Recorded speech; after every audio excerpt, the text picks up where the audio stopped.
This will be our practice test on our last unit, Unit 4. I've given it a title. We're going to do 20 questions. I've picked out the various lessons that we covered. There are only 5. And let's get started.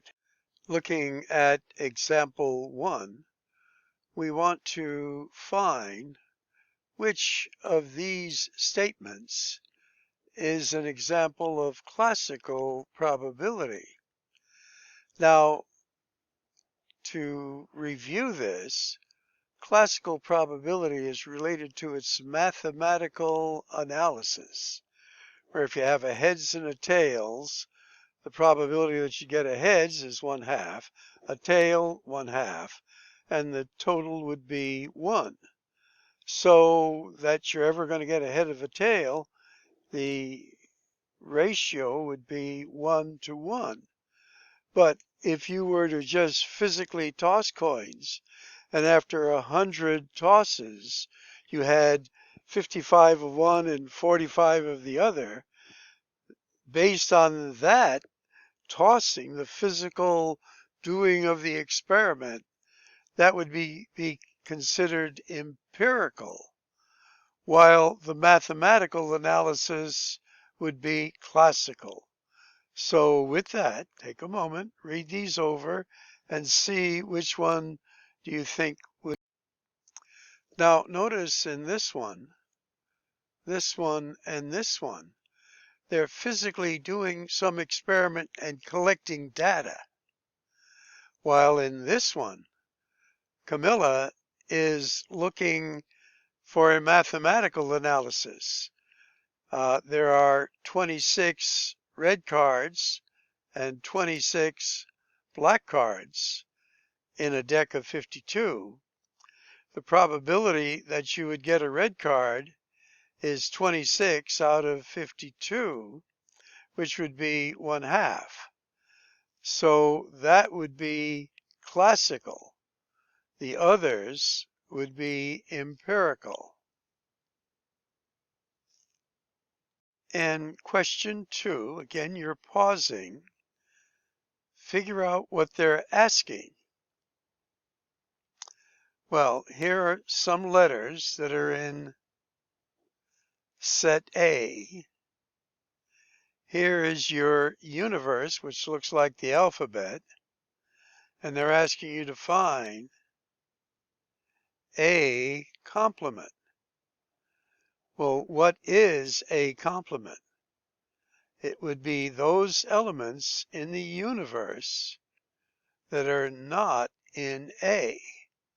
So a strategy would be cross out the letters that are used in set A. So I'm going to cross out, and I'll pause while I do this. So I physically crossed out the ones that were in A. So 1, 2, 3, 4, 5, 6, 7. 1, 2, 3, 4, 5, 6, 7. That is correct.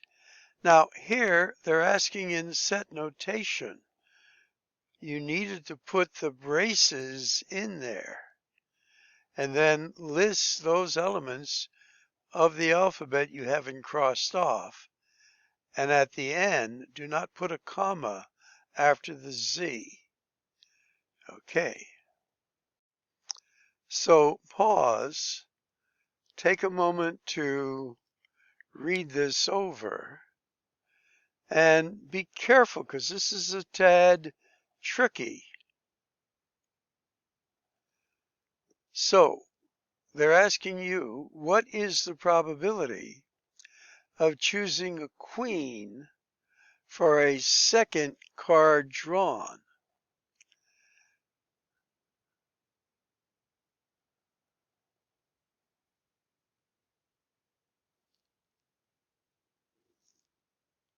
Now, the tricky part of this is that there are 4 queens in a deck, and if that's your first choice, then that would be 1 out of 13. But you've already done this. So they're asking now, what is the probability, once you've done this, of choosing another queen? Well, there's only 3 queens left in the deck now, and there's 1 fewer card. So the answer to this one would be 3 out of 51. Keeping in mind that you've already done this, they just want to know this probability, in a sense, as a second event. So in review, this is conditional probability because you've changed your deck size from 52 to 51. Let's go on. Now in question 4, they're giving us some data, and there are going to be 3 things we need to find: the mean, the median, and the mode. And we always suggest, when you get data like this, put it in order.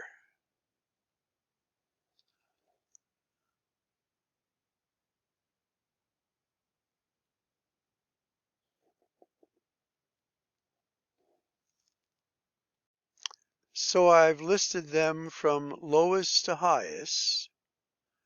There are 7 items of data. I added it up and got 63.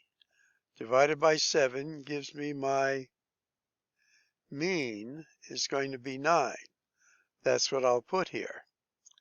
Now in figuring out the median, once they're in order and they're odd, you go to the middle term. So 1, 2, 3, 4.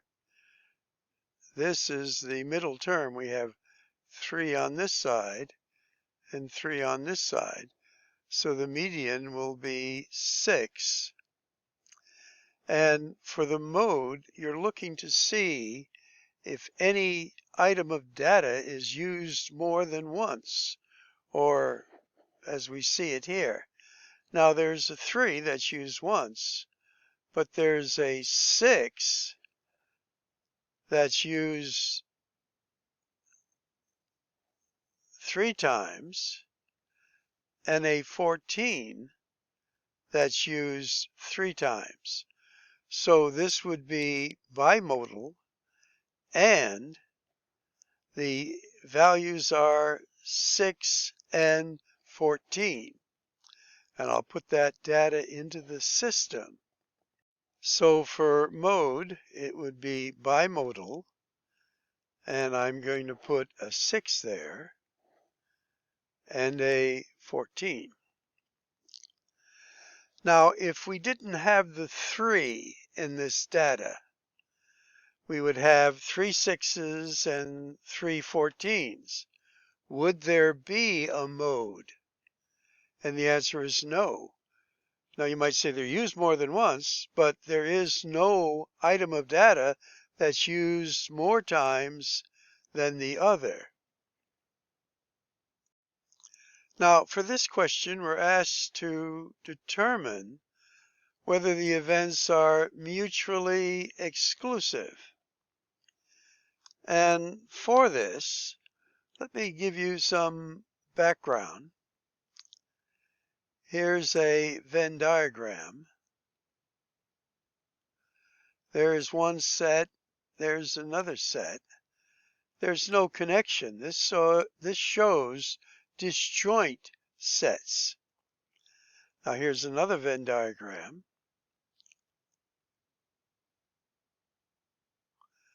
Now again, we have 2 sets, but there are some members of one set that are in the other and vice versa. So where the disjoint would be mutually exclusive, here this would not be mutually exclusive. Now here we're asked to choose a king. Well, there are 4 kings in a deck. 2 of them are black, the spade and the club. So are these events mutually exclusive? Would this better describe it or this? Well, because there are some kings that are black, this would be not mutually exclusive. All right, let's go on. All right, check this one out, a very similar kind of reasoning. Choosing a student who is a physics major or a business major from a nearby university to participate in research study. Well, these are distinct majors, so this would be mutually exclusive. All right, let's go on. Determine if the following events are independent. Forgetting to set your alarm and being late to class. Well, I think this one is pretty straightforward. This would be dependent. Let's go on. Now here, again, you're going to have to read it over carefully, figure out whether it's straight probability or conditional probability. Do some calculations with the table and then get your answer. So let's pause. So what they're asking actually is straightforward probability.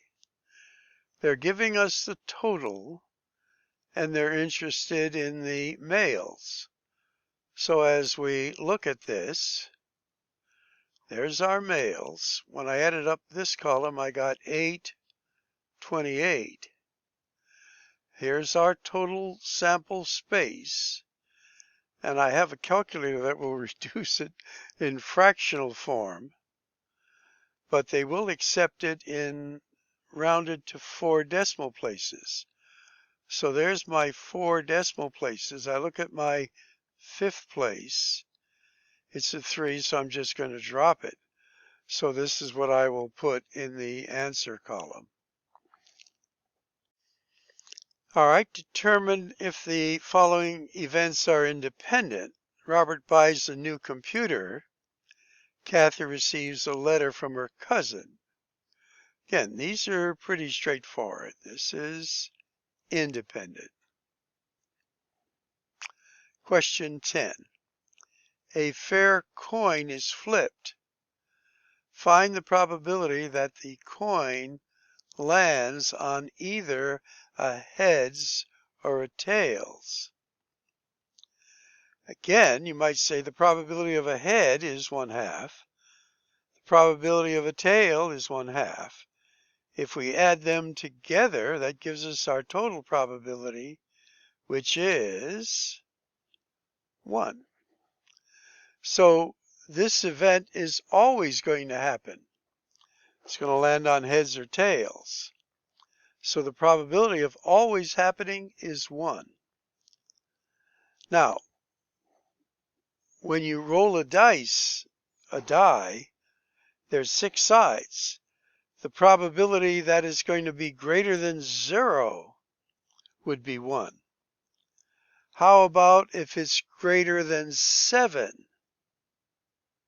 Well, there is no possibility of 7. So that probability would be 0. The event could not happen. So a little bit of background and review. Here we are looking at Venn diagrams to represent the universe is all vehicles. The sets within the universe are trucks and then Ford pickups. Take a moment, pause. Which do you think would best reflect that? Well, Ford pickups would be a subset of trucks. Let's go on. Now here they're asking you to write the sample space for a given experiment. A die shows 3 different colors on it. give the sample space for the next two rows? Well, there are three colors, red, blue, and green. And when you roll the dice again, you're going to get the possibility of getting here a red, a green, and a blue, a red, a green, and a blue, a red, a green, and a blue. So now what you do is follow through with this. So this combination would be a red, red. This would be a red, green, a red, blue, and so on. And then the braces are already there. Separate these 9 different individuals with commas. So again, the brackets, the braces are already there. Just a matter of, I put the capital lock on, wrote them out, commas between all of them except the last. Okay. And question 13, read it carefully. What are they asking for? Well, you have this many strawberry plants in a field. This many are ready for picking. What would the complement be here? Well, a Venn diagram would be helpful.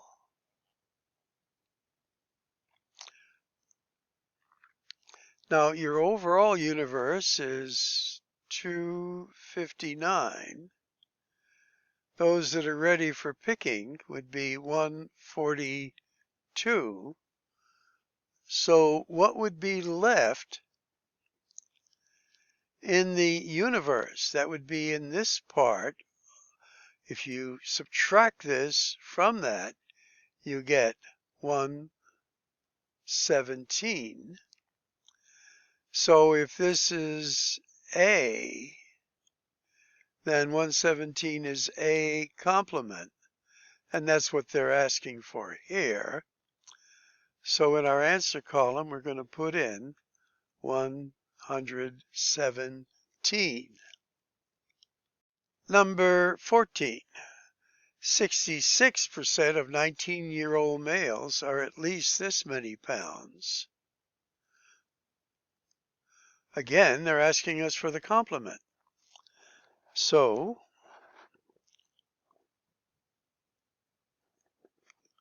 if we subtract 66 from 100, we get 34. Part of this is what are they asking, how to put the data in. Let's go on. All right, a box containing 15 green marbles and 17 white marbles. So our sample space is going to be 32. If the first marble chosen was a white marble, that would be 17 out of 32. What is the probability of choosing without replacement? Now again, this is conditional. Another white marble. Well, we had one similar to this earlier. If you've picked out one white marble already, now there's only 16 left. And without replacement is what makes this conditional. This would be 31. And since this is prime, we probably can just put in the fraction. You could convert it to a decimal, but this should be a simplified fraction here. And again, it's only asking after you've done this, the second part. That's a little tricky. Now here, this is similar to what we did earlier also. Again, I would suggest you put your data in order, and you want to find the median, the mean, and the mode. Here they're looking for the mean first.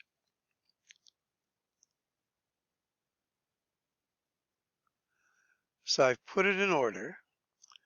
When I added it up, I got 24 divided by 6. That gave us the mean of 4. So our x bar here is 4. Now when we do the median, since this is even, we have to add the 2 middle ones here. And this will give us an 8 divided by 2. So our median is also 4. Now, as we look at our data, is there any item of data that's used more than other items of data? And no, this is used 3 times, this is 3 times. So for this one, there is no mode. And we'll put this into the system now. So on the mode, again, no mode. There's no item of data used more than other items. Now, this one, as I've said in class, will take the longest time. You have to arrange it from lowest to highest. There are 20 items, and find out the mean, the median, and the mode. So I'll pause. If you want to do this, it's going to take time, but you'll see the protocol. Now, as we look at this, I have made out on a single sheet of paper, spread them out. I put them all in order. I'm not going to write it here, but I can let you know that point 29 was the lowest and point 78 was the highest, and analyze your data. As I mentioned, this took a time, and what I did is I added up these columns, got 10.81 as a total, divided it by 20, and I got this. Now, if you put this in as the mean, they're going to count it wrong, because they want you to put it in to one more decimal place than the largest number of decimal places given in the data, which is 2. So we have to round this to 3 decimal places, which will then be 5, 4, 1, dropping this and adding 1 there. Now, as I looked at the data for the mode, I see there were 3 55s. So there's 1, 2, 3. And there are also 3 65s. Let's change colors here just to show you what we can do. And I got 65 here. There's 1. There's 2. And there's 3. So it's bimodal. I'll put that data in. When I had them in order, I also counted to number items of data 10 and 11, and they were the same, and that was 55. So the median is 55. You could only figure that out by putting them in order, and that's what took a lot of time. So there are the items of data into the system. In number 18, the universe consists of all polygons. Polygon is a sided figure, figures that have sides. Well, 3-sided figure is a triangle. A many-sided figure is a polygon. And let's see what we can find out here. So Are some triangles pentagons? Now, a pentagon is a five-sided figure. A triangle is a three-sided figure. So here I think we see disjoint. I'll choose that. Let's go on. We're almost finished. Again, we have three things to find here. A little easier than the earlier one. Let's find the mean, the median, and the mode. Putting this in data, let's see what you get. In summary, something like this. Here they are in order. I added them up, got a negative 32. There are 8 items of data. So our mean, x bar, is a negative 4. Now I went to our two middle since they're even. So we have 3 on this side, 3 on this side. Add these together, get a negative 10 divided by 2.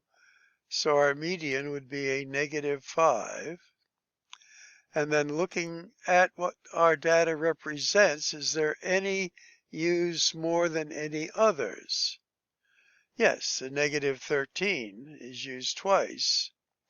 So it's unimodal, a negative 13. And we'll put that into our data here. To wrap this up then, taking a look at what we have here, again, looking at sets, the universe, all animals, and we're looking at mammals and rabbits. Well, I think rabbits would be a subset of mammals, and this would be the answer.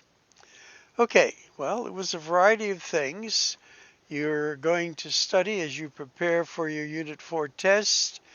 Look over your own notes, the practice booklet, and good luck.